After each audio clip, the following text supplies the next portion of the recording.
Salut à tous et bienvenue dans ce top mensuel, le top du mois de mai. C'est un format qui est en perpétuelle évolution parce qu'on avait déjà apporté quelques changements ces derniers mois et là il y a encore des changements, on en a apporté deux. Le tout premier, c'est qu'on a rajouté une catégorie parce qu'il y avait des jeux, on savait pas trop où les mettre et on trouvait que c'était dommage qu'ils n'apparaissent pas parce qu'ils étaient assez hauts dans le top vente en général, et donc c'est la catégorie initié. Quelle surprise, c'est pas pour rien que à Cannes il y a une catégorie initié. C'est vrai qu'il y a tout un pan de jeux qu'on peut classer dans cette catégorie, donc qui signifie en gros entre le jeu familial et le expert. C'est ça. Voilà, à la louche, on peut y mettre un petit peu ce qu'on veut, mais nous on a trouvé des jeux qui se prêtait bien au jeu, et c'est vrai que chaque mois on est un peu embêté. Donc voilà, nouvelle catégorie initiée. Et la deuxième nouveauté, c'est que on a décidé en fin de vidéo de vous mettre un jeu qui serait le top vente tout court, le top vente du mois, qui lui du coup va être extrait de sa catégorie, donc peu importe la catégorie. Bien sûr, en général, ça va pas être des jeux à 80 €, ça va être plutôt des petits jeux. Là, c'est le cas. Spoiler, c'est un petit jeu. Puis ça laisse aussi de la place pour d'autres jeux qui vont pouvoir prendre la place dans cette catégorie éventuellement. Voilà, donc restez jusqu'à la fin parce que on va le donner à la fin parce que c'est YouTube. Bien sûr. Et donc on va commencer. On commence avec quelle catégorie? On commence avec la catégorie ambiance. C'est parti. On s'ambiance toujours. Les deux premiers en ambiance, c'est deux jeux qu'on a bien aimé découvrir, notamment à Cannes. Ouais. Très très cool. C'est Sandbox de chez Yellow et Platypus de chez Matago. Deux jeux où il faut faire deviner quelque chose. Ici c'est plutôt un platypus, donc un mot, mais ça peut être un personnage. C'est ça. Ici c'est plutôt des mots, des situations parfois, donc c'est assez complexe. Là on le fait à travers des adjectifs et là on le fait à travers des sons. C'est hyper cool. Enfin franchement les deux sont très très hauts dans le classement et ça m'étonne pas parce que c'est deux très très bons jeux d'ambiance. C'est pas impossible qu'on les revoie là pendant les mois de l'été. Bon, c'est pas ce que l'avenir nous réserve, mais il y a des chances qu'ils restent un peu plus studieux, silencieux, mais fun quand même. Sandbox, bordélique, cacophonique, néanmoins très très fun. Et voilà, très cool. On peut passer à la catégorie suivante. Oui, la catégorie suivante, là on entre dans les catégories dites As d'or. Donc là on commence par la première catégorie, la catégorie enfant.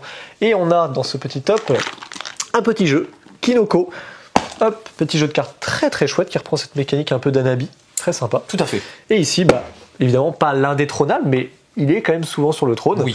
C'est évidemment Zombie Kids Evolution, ce fameux jeu Legacy. C'est vrai que c'est un peu un jeu Legacy pour Evolution. enfants. Très très cool aussi. Là c'est plutôt du Tower Defense, donc on protège notre école d'une invasion de zombies.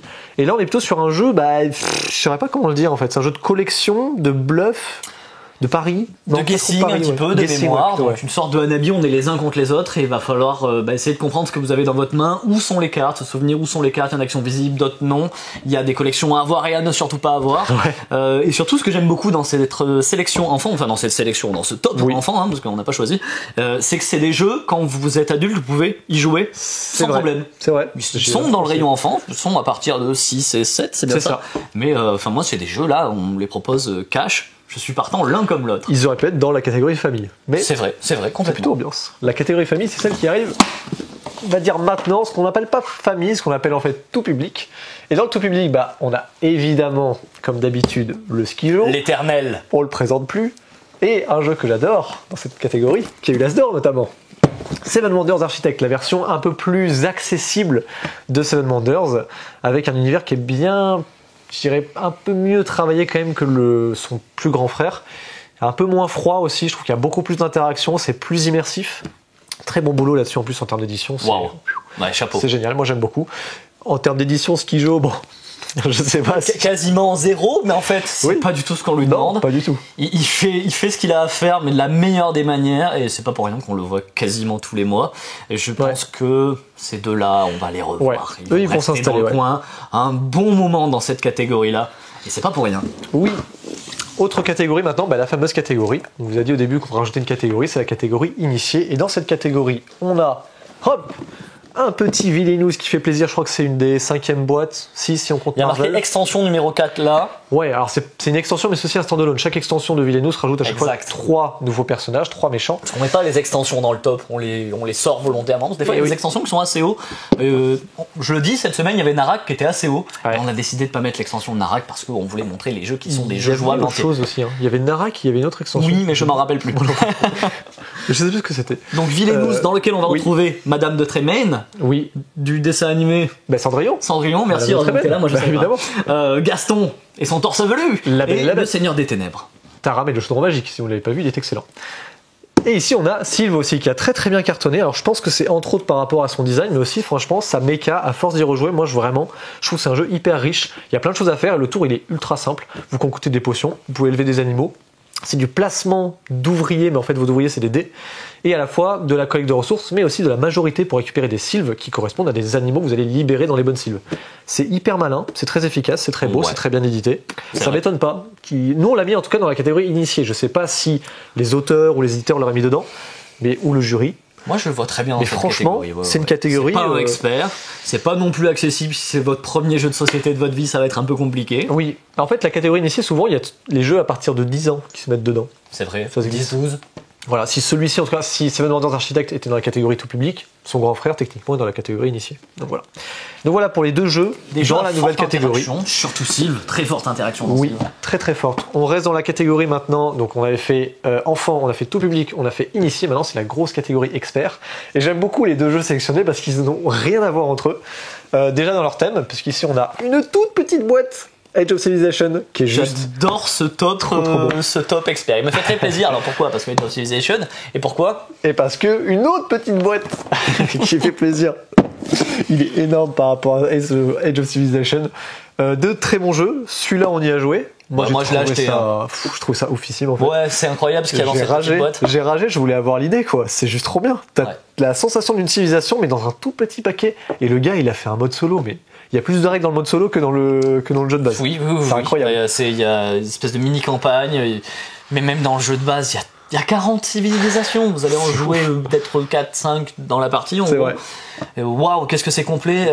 Franchement, si vous passez à la boutique, moi, ma boîte est jamais très loin. Donc, n'hésitez pas à me demander ce que je vous montre parce que c'est impressionnant tout ce qu'il y a dans cette petite boîte. Celui-là, j'y ai pas joué. Bon, oui, tout à fait. Là aussi, c'est très impressionnant, mais c'est moins surprenant tout ce qu'il y a à l'intérieur.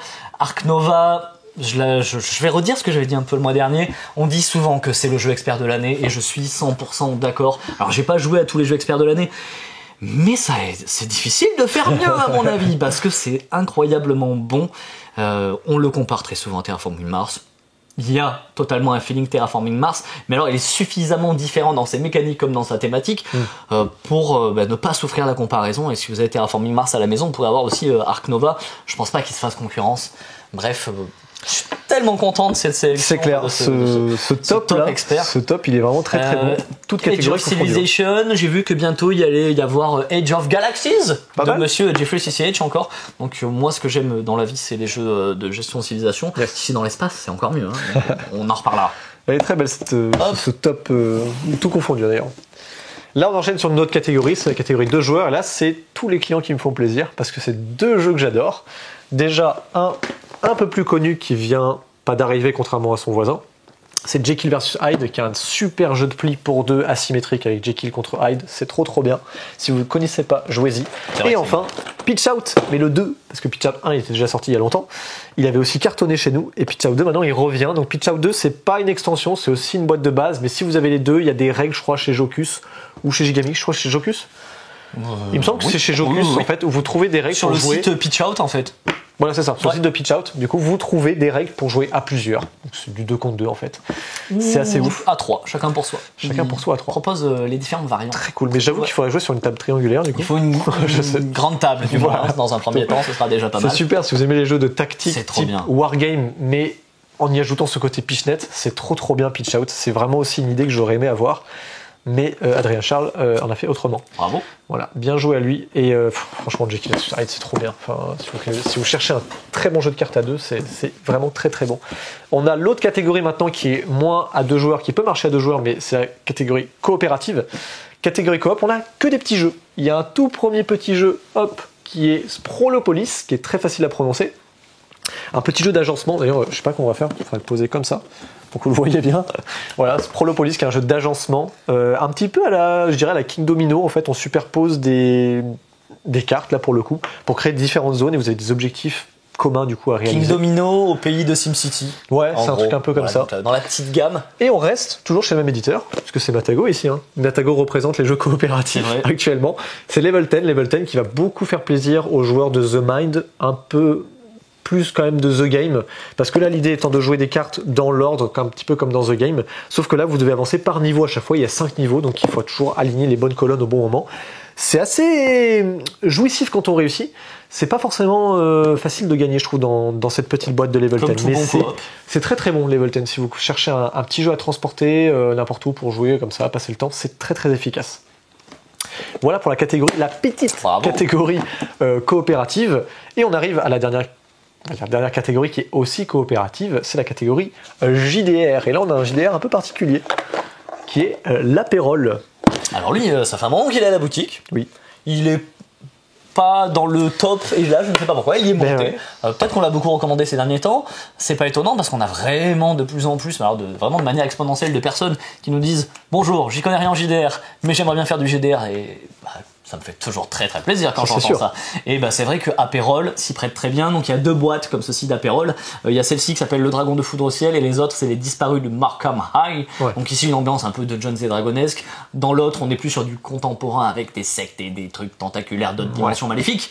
Et en gros 40 minutes de lecture pour le MJ.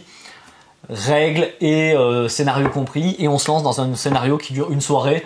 Alors apéro ou pas, c'est vous qui voyez si vous accompagnez ça d'apéro ou pas, mais c'est vrai que c'est une bonne formule pour commencer le JDR, vous pouvez totalement l'envisager. Et la deuxième autre formule pour commencer le JDR, parce qu'ils sont l'autre formule, bien évidemment. Le classique, l'essentiel Donjons et Dragons. Voilà. Qu'est-ce que je vais dire dessus ? Depuis le début, quand on a commencé à mettre la catégorie JDR, on vous a dit on va souvent voir Donjons et Dragons. Ça c'est sûr. Le mois dernier non, mais là oui.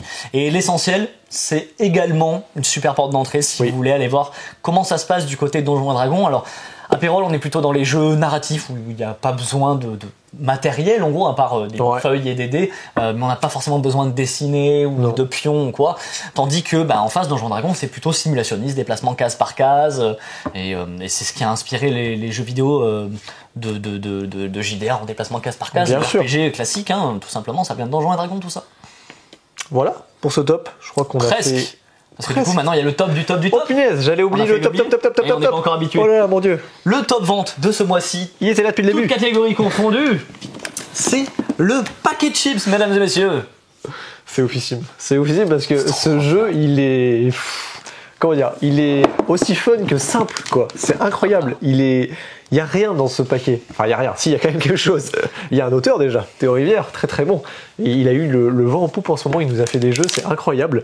Paquet de chips, c'est un format un peu bizarre déjà dans son packaging, mais surtout c'est des chips que vous allez tirer avec différentes couleurs. Chaque couleur va avoir un ratio très différent. Il y a plus de chips jaunes que de chips de betterave, par exemple. Et en fait, vous aurez des objectifs à réaliser durant la partie. Donc, vous aurez des cartes que vous allez, en gros, plus ou moins drafter. Vous allez les récupérer. Au début, vous allez en supprimer. Puis à la fin, il va vous en rester 3 parmi les 7 qu'on a récupérés. 6, je crois. Et en fait, vous en mettez 2 qui vont vous rapporter des points si ça se réalise. Et une autre qui va vous faire perdre des points si ça se réalise. Et donc, au fur et à mesure des manches, donc il y en a 4, on va tirer des chips.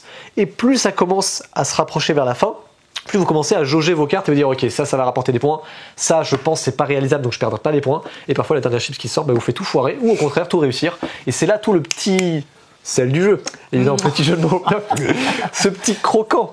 Bon, je vais m'arrêter là, mais c'est ça qui est trop bien dans Chips, c'est que c'est vraiment un jeu où vous allez faire des probas et en espérant que la dernière chip vous sauve votre vie, et au lieu de perdre 200 points vous allez en gagner 400. Il y a des probas des fois qui veulent rien dire et vous le savez et vous la tentez quand même. Alors attention, c'est un jeu de Théo Rivière et de Mathieu Aubert également. C'est vrai. Ils sont deux sur le projet. Bravo. Lui, on savait pas si on allait le mettre en catégorie ambiance, en catégorie tout public en fait aussi, ça marche. Voilà, on savait pas trop le mettre. C'est ce qui a pesé dans le choix de le mettre à part pour libérer de la place pour les autres. Et voilà, Mathieu Aubert et Théo Rivière, vous pouvez être fiers de vous parce que déjà ça se vend comme des petits pains. Ça permet de faire des jeux de mots foireux toute la journée. Et puis ça nous a poussé à créer cette catégorie. Et donc il est le premier sur ce podium. Voilà.